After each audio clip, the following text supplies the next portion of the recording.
अथ पंचमोऽध्यायः। पांचवां अध्याय। विदुर जी का प्रश्न और मैत्रेय जी का सृष्टि क्रम वर्णन। श्री सुखदेव जी कहते हैं, परम ज्ञानी मैत्रेय मुनि हरिद्वार क्षेत्र में विराजमान थे। भगवत भक्ति से शुद्ध हुए हृदय वाले विदुर जी उनके पास जा पहुँचे और उनके साधु स्वभाव से आप्यायित होकर उन्होंने पूछा। विदुर जी ने कहा, भगवान, संसार में सब लोग सुख के लिए कर्म करते हैं, परंतु उनसे ना तो उन्हें सुख ही मिलता है और ना उनका दुख ही दूर होता है, बल्कि उससे भी उनके दुख की वृद्धि ही होती है। अतः इस विषय में क्या करना उचित है, यह आप मुझे कृपा करके बतलाइए। जो लोग दुर्भाग्यवश भगवान श्री कृष्ण से विमुख, अधर्म परायण और अत्यंत दुखी हैं, उन पर कृपा करने के लिए ही आप जैसे भाग्यशाली भगवत भक्त संसार में विचरा करते हैं। साधु शिरोमणे, आप मुझे उस शांतिप्रद साधन का उपदेश दीजिए जिसके अनुसार आराधना करने से भगवान अपने भक्तों के भक्तिपूत हृदय में आकर विराजमान हो जाते हैं और अपने स्वरूप का अपरोक्ष अनुभव कराने वाला सनातन ज्ञान प्रदान करते हैं। त्रिलोकी के नियंता और परम स्वतंत्र श्री हरि अवतार लेकर जो जो लीलाएं करते हैं, जिस प्रकार अकर्ता होकर भी उन्होंने कल्प के आरंभ में इस सृष्टि की रचना की, जिस प्रकार इसे स्थापित कर वे जगत के जीवों की जीविका का विधान करते हैं, फिर जिस प्रकार इसे अपने हृदय आकाश में लीन कर वृत्ति शून्य हो योग माया का आश्रय लेकर शयन करते हैं, और जिस प्रकार वे योगेश्वरेश्वर प्रभु एक होने पर भी इस ब्रह्मांड में अंतर्यामी रूप से अनुप्रविष्ट होकर अनेकों रूपों में प्रकट होते हैं, वह सब रहस्य आप हमें समझाइए। ब्राह्मण, गौ और देवताओं के कल्याण के लिए जो अनेकों अवतार धारण करके लीला से ही नाना प्रकार के दिव्य कर्म करते हैं, वे भी हमें सुनाइए।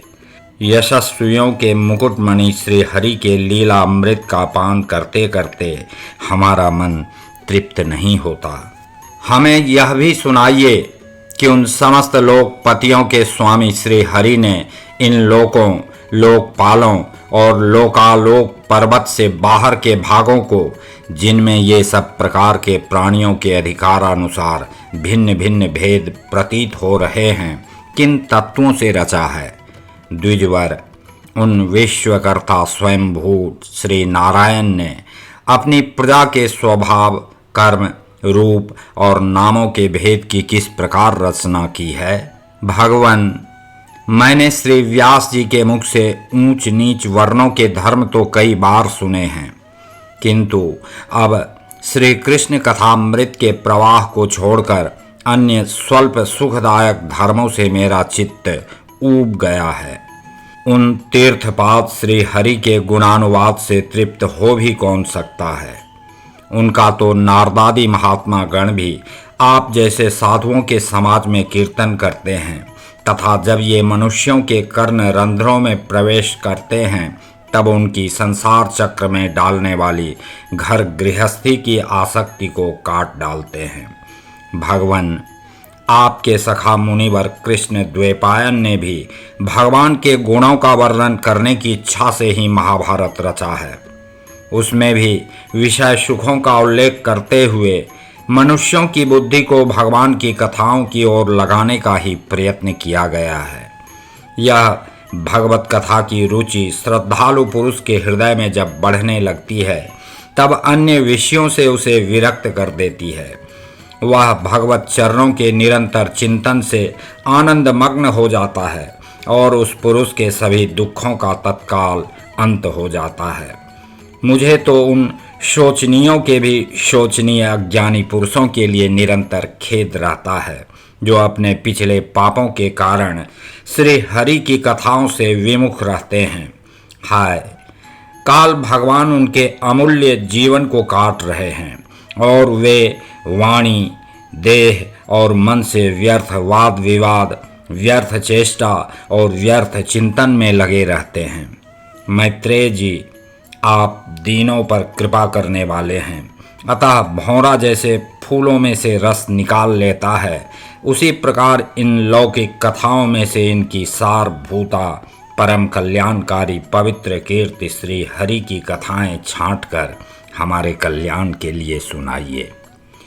उन सर्वेश्वर ने संसार की उत्पत्ति, स्थिति और संहार करने के लिए अपनी माया शक्ति को स्वीकार कर राम कृष्णादि अवतारों के द्वारा जो अनेकों अलौकिक लीलाएं की हैं, वे सब मुझे सुनाइए। श्री सुखदेव जी कहते हैं, जब विदुर जी ने जीवों के कल्याण के लिए इस प्रकार प्रश्न किया, तब तो मुनि श्रेष्ठ भगवान मैत्रेय जी ने उनकी बहुत बड़ाई करते हुए यूँ कहा। श्री मैत्रेय जी बोले, साधु स्वभाव विदुर जी, आपने सब जीवों पर अत्यंत अनुग्रह करके यह बड़ी अच्छी बात पूछी है। आपका चित्त तो सर्वदा श्री भगवान में ही लगा रहता है, तथापि इससे संसार में भी आपका बहुत सुयश फैलेगा। आप श्री व्यास जी के औरस पुत्र हैं, इसलिए आपके लिए यह कोई बड़ी बात नहीं है कि आप अनन्य भाव से सर्वेश्वर श्री हरि के ही आश्रित हो गए हैं। आप प्रजा को दंड देने वाले भगवान यम ही हैं। मांडव्य ऋषि का शाप होने के कारण ही आपने श्री व्यास जी के वीर्य से उनके भाई विचित्र वीर्य की भोग पत्नी दासी के गर्भ से जन्म लिया है। आप सर्वदा ही श्री भगवान और उनके भक्तों को अत्यंत प्रिय हैं। इसीलिए भगवान निज धाम पधारते समय मुझे आपको ज्ञानोपदेश करने की आज्ञा दे गए हैं। इसलिए अब मैं जगत की उत्पत्ति, स्थिति और लय के लिए योग माया के द्वारा विस्तारित हुई भगवान की विभिन्न लीलाओं का क्रमशः वर्णन करता हूँ। सृष्टि रचना के पूर्व समस्त आत्माओं के आत्मा एक पूर्ण परमात्मा ही थे, न दृष्टा था न दृश्य।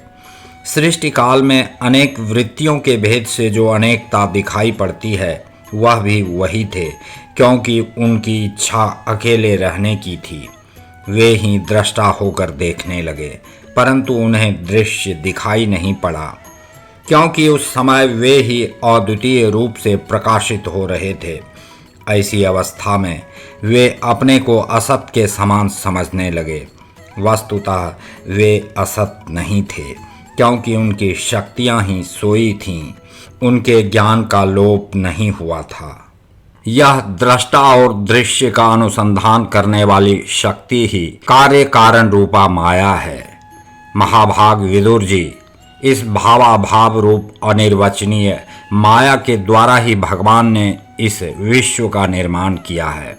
काल शक्ति से जब यह त्रिगुणमयी माया क्षोभ को प्राप्त हुई, तब उन इंद्रियातीत चिन्मय परमात्मा ने अपने अंश पुरुष रूप से उसमें चिदाभास रूप बीज स्थापित किया। तब काल की प्रेरणा से उस अव्यक्त माया से महत् तत्व प्रकट हुआ। वह मिथ्या अज्ञान का नाशक होने के कारण विज्ञान स्वरूप और अपने में सूक्ष्म रूप से स्थित प्रपंच की अभिव्यक्ति करने वाला था। फिर चिदाभास गुण और काल के अधीन उस महत् तत्व ने भगवान की दृष्टि पड़ने पर इस विश्व की रचना के लिए अपना रूपांतर किया। महत् तत्व के विकृत होने पर अहंकार की उत्पत्ति हुई, जो कार्य अर्थात अधिभूत, कारण अर्थात अध्यात्म और कर्ता अर्थात अधिदैव रूप होने के कारण भूत, इंद्रिय और मन का कारण है। वह अहंकार वैकारिक अर्थात सात्विक, तेजस अर्थात राजस और तामस भेद से 3 प्रकार का है। अतः अहं तत्व में विकार होने पर वैकारिक अहंकार से मन और जिनसे विषयों का ज्ञान होता है, वे इंद्रियों के अधिष्ठाता देवता हुए। तेजस अहंकार से ज्ञानेंद्रियां और कर्मेंद्रियां हुईं। तथा तामस अहंकार से सूक्ष्म भूतों का कारण शब्द तन्मात्रा हुआ और उससे दृष्टांत रूप से आत्मा का बोध कराने वाला आकाश उत्पन्न हुआ। भगवान की दृष्टि जब आकाश पर पड़ी तब उससे फिर काल, माया और चिदाभास के योग से स्पर्श तन्मात्र हुआ और उसके विकृत होने पर उससे वायु की उत्पत्ति हुई। अत्यंत बलवान वायु ने आकाश के सहित विकृत होकर रूप तन्मात्र की रचना की और उससे संसार का प्रकाशक तेज उत्पन्न हुआ। फिर परमात्मा की दृष्टि पड़ने पर वायु युक्त तेज ने काल, माया और चिदंश के योग से विकृत होकर रस तन्मात्र के कार्य जल को उत्पन्न किया। तदनंतर तेज से युक्त जल ने ब्रह्म का दृष्टिपात होने पर काल, माया और चिदंश के योग से गंध गुणमयी पृथ्वी को उत्पन्न किया। विदुर जी, इन आकाशादि भूतों में से जो जो भूत पीछे पीछे उत्पन्न हुए हैं, पूर्व भूतों के गुण भी अनुगत समझने चाहिए। ये महत्त्वादि के अभिमानी विकार, विक्षेप और चेतनांश विशिष्ट देवगण श्री भगवान के ही अंश हैं, किंतु पृथक पृथक रहने के कारण जब वे विश्व रचना रूप अपने कार्य में सफल नहीं हुए तब हाथ जोड़कर भगवान से कहने लगे। देवताओं ने कहा, देव, हम आपके चरण कमलों की वंदना करते हैं। ये अपनी शरण में आए हुए जीवों का ताप दूर करने के लिए छत्र के समान हैं तथा इनका आश्रय लेने से यतिजन अनंत संसार दुख को सुगमता से ही दूर फेंक देते हैं। जगतकर्ता जगदीश्वर, इस संसार में ताप त्रय से व्याकुल रहने के कारण जीवों को जरा भी शांति नहीं मिलती। इसलिए भगवान, हम आपके चरणों की ज्ञानमयी छाया का आश्रय लेते हैं। मुनिजन एकांत स्थान में रहकर आपके मुख कमल का आश्रय लेने वाले वेद मंत्र रूप पक्षियों के द्वारा जिनका अनुसंधान करते रहते हैं तथा जो संपूर्ण पाप नाशिनी नदियों में श्रेष्ठ श्री गंगा जी के उद्गम स्थान हैं, आपके उन परम पावन पाद पद्मों का हम आश्रय लेते हैं। हम आपके चरण कमलों की उस चौकी का आश्रय ग्रहण करते हैं जिसे भक्तजन श्रद्धा और श्रवण कीर्तन आदि रूप भक्ति से परिमार्जित अंतःकरण में धारण करके वैराग्य पुष्ट ज्ञान के द्वारा परम धीर हो जाते हैं।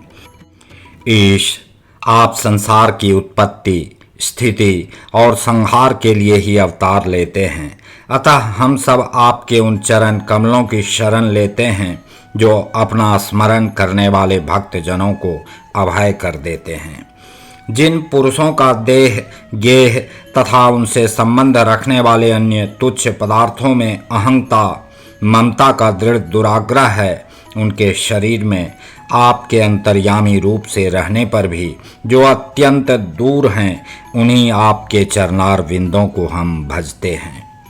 परम यशस्वी परमेश्वर, इंद्रियों के विषयाभिमुख रहने के कारण जिनका मन बाहर ही भटका करता है, वे पामर लोग आपके विलासपूर्ण पाद विन्यास की शोभा के विशेषज्ञ भक्त जनों का दर्शन नहीं कर पाते। इसी से वे आपके चरणों से दूर रहते हैं। देव, आपके कथामृत का पान करने से उमड़ी हुई भक्ति के कारण जिनका अंतःकरण निर्मल हो गया है, वे लोग वैराग्य ही जिसका सार है, ऐसा आत्मज्ञान प्राप्त करके अनायास ही आपके वैकुंठ धाम को चले जाते हैं। दूसरे धीर पुरुष चित्त निरोध रूप समाधि के बल से आपकी बलवती माया को जीतकर आप में ही लीन हो जाते हैं, पर उन्हें श्रम बहुत होता है, किंतु आपकी सेवा के मार्ग में कुछ भी कष्ट नहीं है। आदिदेव, आपने सृष्टि रचना की इच्छा से हमें त्रिगुणमय रचा है, इसलिए विभिन्न स्वभाव वाले होने के कारण हम आपस में मिल नहीं पाते और इसी से आपकी क्रीड़ा के साधन रूप ब्रह्मांड की रचना करके उसे आपको समर्पण करने में असमर्थ हो रहे हैं। अतः जन्म रहित भगवान, जिससे हम ब्रह्मांड रचकर आपको सब प्रकार के भोग समय पर समर्पण कर सकें और जहां स्थित होकर हम भी अपनी योग्यता के अनुसार अन्न ग्रहण कर सकें तथा ये सब जीव भी सब प्रकार की विघ्न बाधाओं से दूर रहकर हम और आप दोनों को भोग समर्पण करते हुए अपना अपना अन्न भक्षण कर सकें, ऐसा कोई उपाय कीजिए। आप निर्विकार पुराण पुरुष ही अन्य कार्य वर्ग के सहित हम देवताओं के आदि कारण हैं।